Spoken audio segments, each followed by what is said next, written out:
Tampaki Police Station Tarpta Disturbed Area Laukthokre. Central Lenga ki Ministry of Home Affairs ki Additional Secretary Piyush Goyal na ngasi thokhiba notification amada Tampaki District Bisnupur, Sursampur, Imphal East, Kangpokpi, Imphal West amadi Jiribam District singda insurgent group singna chathriba hana sunabgi thaudok asi kupna yenglaba matungda hairiba district sing asigi police station taruk Sakmai Lamsang Lamlai Jiribam Laimakong amasung Moyang Police Station ki jurisdiction singda Armed Forces Special Power Act 1958 ki makhada disturbed area ni haina mathang sahi ki mas kuntra mathawi phawba Act asigi makhada thamkhre. Irang ingtharak labdi amuk loktokani haina ministry ki notice asina khanglakli. Ministry of Home Affairs ki notification asigi makhata na hairibadi Manipur lengangna Armed Forces Special Power Act ki section ahum gi makhada Tampaki Police Station Trampan yaudana Act asigi makhada disturbed area sahi asigi October amasung September kuntarukta State Cabinet lauthokhiba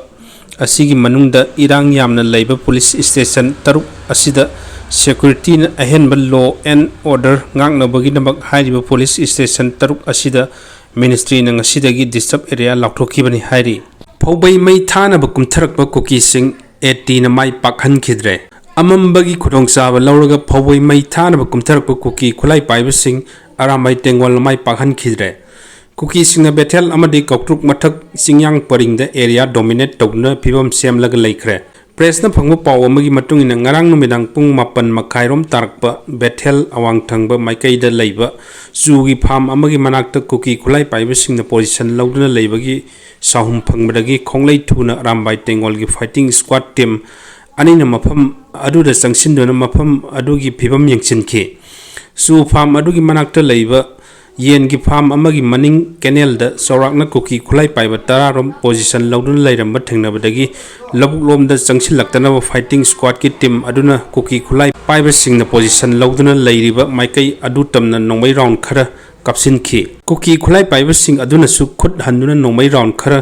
kaplaga Bethel lom thangnaba narak mongsong lom da chenchin khi hari khut thongnari mafam asi Koktruk amadi kadangban phaungnari lambi gi mamang thangba lobukta Koktruk ki khunja singna garang law khawbul loiraga phau yainaba paiduna thamba phoubei sing adudagi panglak laptaba mafamni chawrakna min mangarom khut thoknaraba matungda Bethel gi narak mongsong da chenchin khiba Kuki khulai paiba singna law khongdona nongmai round khara amuk Koktruk khunjau tamna kapsilakhi Koktruk khol ngakpa singna sukhut handun nongmai round ani hum kapkhi nongmai makhol sing adu tabdagi Koktruk ta leiba CRPF na nongthakta elimination round kapkhat paga loinana camper gari sing mafam aduda thaujilakpadagi Kuki khulai paiba sing adu Bethel gi asongba umanglom na chenchin kibani haina paw asina makha tari sakhangdaba khulai paiba sing Meoi aman nongmaina kaptuna hatlamle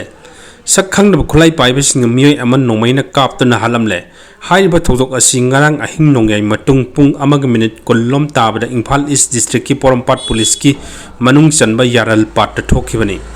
sakhangdaba singa nongmaina kaptuna hatlamle Meoi adugi maming Waikhom Sanaton sahi kunipan apokpa Prem Kumar kawi kharsom makha lekai degini mak ngarang numidang mafam amadagi faduna puraklaba matung kaptuna hatpo oiramgani haina thajinari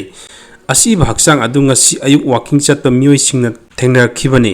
tungda police ta paw piraba matung forensic science ki team ama laktuni yengsilaba matung post mortem gi damak jenims ki mokta thamkhre hairi